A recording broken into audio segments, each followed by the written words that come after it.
Welcome to the New York State Department of Labor's overview of the Unemployed Worker Training Program Request for Proposals as part of the Governor's Consolidated Funding Application.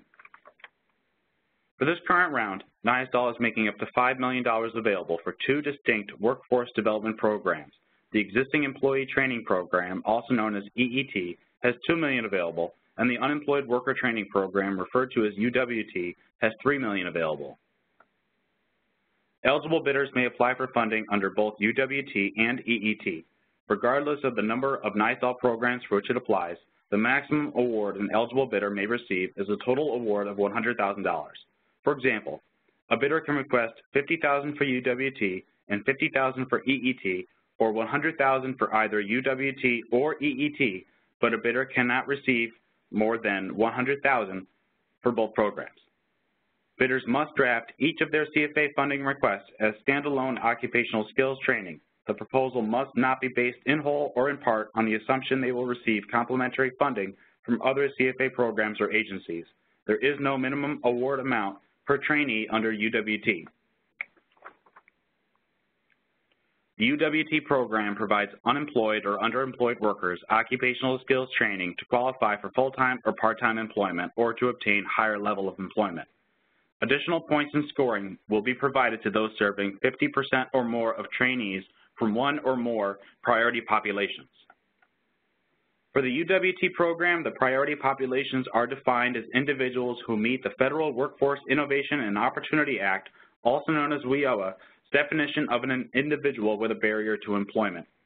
WIOA Section 3, subsection 24, defines individuals with a barrier to employment as a member of one or more of the following populations: displaced homemakers, low-income individuals, Indians, Alaska Native and Native Hawaiians, individuals with disabilities, including youth with disabilities and recovering addicts, older individuals, ex-offenders, homeless individuals or homeless children and youth, youth who are in or have aged out of the foster care system, individuals who are English language learners, have low levels of literacy, and or those facing substantial cultural barriers, eligible migrant and seasonal farm workers, single parents including single pregnant women, long-term unemployed individuals, which is unemployment of over 20 weeks, and individuals with 2 years of exhausting lifetime eligibility under Part A of Title IV of the Social Security Act. For the purposes of this CFA, the Governor has utilized his authority under WIOA to include the following populations as eligible for participation in the UWT program: veterans, temporary assistance for needy families recipients, and supplemental nutrition assistance program recipients.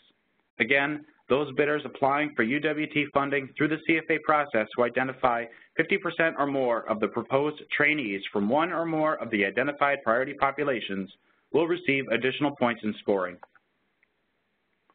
Bidders can be a private for-profit business, including LLPs and LLCs, public or private not-for-profit businesses, local workforce development boards, or private for-profit or private not-for-profit training providers, including colleges and universities. Unincorporated local workforce development boards must designate the local area's WIOA grant recipient or fiscal agent as the official bidder for any proposal submitted under the UWT RFP. Bidders must be a business or have partnerships with businesses that commit to interview and consider trainees for employment, thus must have or will have job openings. Bidders must have 2 or more employees and be in good standing with state departments as of October 1st, 2018. To be eligible to participate in a UWT-funded workforce development training program, the trainees must be either unemployed or underemployed workers. Underemployed workers, as defined by WIOA, may include individuals employed less than full-time who are seeking full-time employment, individuals who are employed in a position that is inadequate with respect to their skills and training, individuals who are employed who meet the definition of a low-income individual in WIOA Section 3, subsection 36, and individuals who are employed but whose current job's earnings are not sufficient compared to their previous job's earnings from their previous employment, per state and or local policy. Trainees in UWT-funded programs must be in need of occupational skills training to attain employment or a higher level of employment and must be a New York State resident. Please note, the number of trainees in a proposed UWT occupational skills training program cannot exceed the number of potential job openings from businesses that commit to interview and consider trainees for employment. For proposed UWT programs, occupational skills training courses are designed to provide individuals with or upgrade them in the skills required to perform a specific job or group of jobs needed by the business. Additional trainings such as career and employment skill development and job placement or retention services are also allowed, but these cannot be standalone trainings and must be in conjunction with the occupational skills training course or courses. The training can take place outside of New York State, but all travel and salary costs must be paid by the bidder. Adequate justification for any training that takes place outside of New York State must be provided. The training can be a distance learning or online course, but the trainee must be a New York State resident. Trainees cannot contribute or otherwise reimburse the bidder for the cost of the training, and one-on-one trainings are not allowed. UWT can pay for the cost of providing occupational skills training courses as a published tuition rate if available.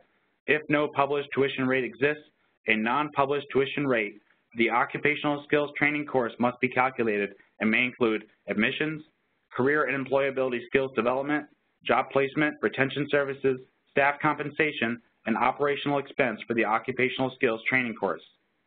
In a separate line item, UWT can pay for supportive services. Supportive services are detailed in the next slide.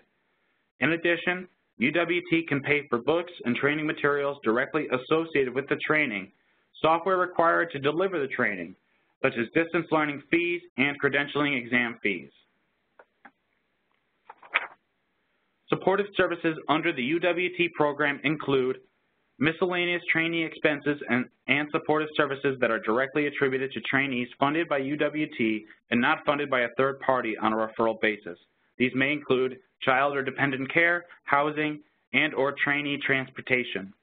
Incentives or stipends which enable the participants to meet benchmarks while participating in the program. Again, only UWT will fund supportive services. Strategies for providing supportive services that should be included in any proposal that seeks to use UWT funding for supportive services is detailed in Section 2.3 of the UWT RFP. Scoring of technical merit will award points based on a criteria met or criteria not met scale. Proposals are evaluated by members of the REDCs and NYSOL staff. NYSOL has distributed the 60 points available for program design into 7 separate categories of questions. Business, industry, and demand worth a total of 18 points. Target population worth a total of 8 points. Target geography worth a total of 2 points. Occupation skills training course or career pathway awareness worth a total of 16 points. Outcomes, past or planned, worth a total of 5 points. Leveraged funding worth a total of 6 points. And organizational capacity and experience worth a total of 5 points. For those bidders applying for both UWT and EET, they will only need to answer the question once if it is the same for both programs. UWT are based on skill levels, low, middle, and high, of the future occupations businesses commit to interview and possibly hire the trainees for. Skill levels are based on job zone rankings assigned to it by ONET, otherwise known as the Occupational Information Network. For more information about ONET and job zones, refer to Section 3.C.1 of the EET RFP. The cost score will be determined by methods designed to identify bidders that provide the greatest value to New York State and are detailed in the cost scoring section of the RFP. The RADC will review each proposal that meets the minimum requirements to determine if it aligns with priorities set for the region. Bidders are encouraged to review their RADC strategic plans to determine the feasibility of aligning their project with the RADC's vision for the region. Copies of the strategic plans can be found at regionalcouncils.ny.gov. Bidders are encouraged to carefully read the request for proposal. It is attached to the proposal on the CFA portal and totals 44 pages in length. All bidders must register in Grants Gateway, New York State's standardized statewide grant contracting system, prior to submission of a proposal in order to enter into a contract with New York State. Not-for-profit bidders must complete both registration and pre-qualification prior to October 1st, 2018. Registration and pre-qualification must be completed prior to submission of the proposal, or the proposal cannot be reviewed. Register or pre-qualify at grantsgateway.ny.gov. The registration, and in particular the pre-qualification process, takes time. Plan accordingly. All fields in the proposal must be completed in the CFA portal available online at apps.cio.ny.gov/apps/CFA to ensure a full and proper evaluation of proposals.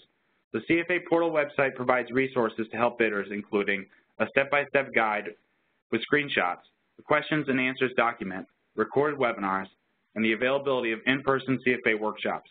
Proposals must be marked as submitted in the CFA portal in order to be reviewed. No faxed or hard copy proposals will be accepted.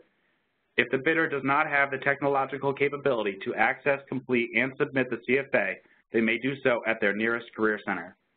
Once the proposal has been submitted, there is no ability to resubmit or edit a threshold question. If a threshold question was answered incorrectly, the bidder will need to register with a new token and start a brand new proposal. There are a total of 9 attachments that are required and must be uploaded to the CFA portal prior to the submission of the proposal. This includes a business commitment Excel file, a detailed budget, the application for competitively bid contract, the vendor responsibility bidder questionnaire, the federal and state certifications, MWBE and EEO policy statement, equal employment opportunity staffing plan, MWBE utilization plan and/or application for waiver of MWBE participation goal, and the SDVOB utilization plan and/or application for waiver of SDVOB participation goal. All but the first 2 attachments require authorized representative signatures. The successful bidder's proposal and portions of the RFP will be made part of the contract. Thus, an official authorized to commit the company to a contract must sign the proposal documents. The cutoff for submission of proposals is firm. At 4 p.m. New York State time on July 27, 2018, the CFA portal will close and no additional submissions will be allowed.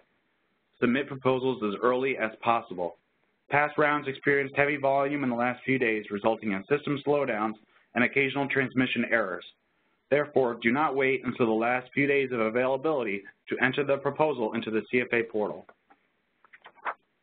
Attend a regional meeting. There are opportunities in each region to hear presentations from all of the participating state agencies and to ask questions. Workshop dates, locations, and registration information is available at regionalcouncils.ny.gov. CFA Round 8 has been released on May 1st, 2018. Questions regarding NYSOL CFA programs can be submitted online until July 18th, 2018. Answers to all questions will be posted on an ongoing basis on the NYSOL Funding Opportunities website, with the final posting occurring on July 20th, 2018. Proposals submitted for CFA Round 8 are accepted until 4 p.m. New York State time on July 27th, 2018. After this date and time, the CFA portal will close for CFA Round 8 submissions. It is anticipated the notifications of awards will be made in the fall of 2018. To register in the CFA portal, to start a proposal, or to log into an established proposal, visit the welcome page at apps.cio.ny.gov/apps/CFA. To access information about available resources from all participating agencies, guidance on completing the proposal, and schedules for regional workshops, visit the Regional Economic Development Council website at regionalcouncils.ny.gov. Bidders may submit questions via electronic mail to cfa@labor.ny.gov. Questions regarding the UWT RFP will be accepted until 4 p.m. New York State time on July 18th, 2018. No telephone inquiries will be accepted. All inquiries should include a reference to the UWT CFA program in the subject line. Answers to all questions will be posted on an ongoing basis on the NYSOL website, labor.ny.gov/CFA/index.shtm, with the final posting taking place no later than July 20th, 2018.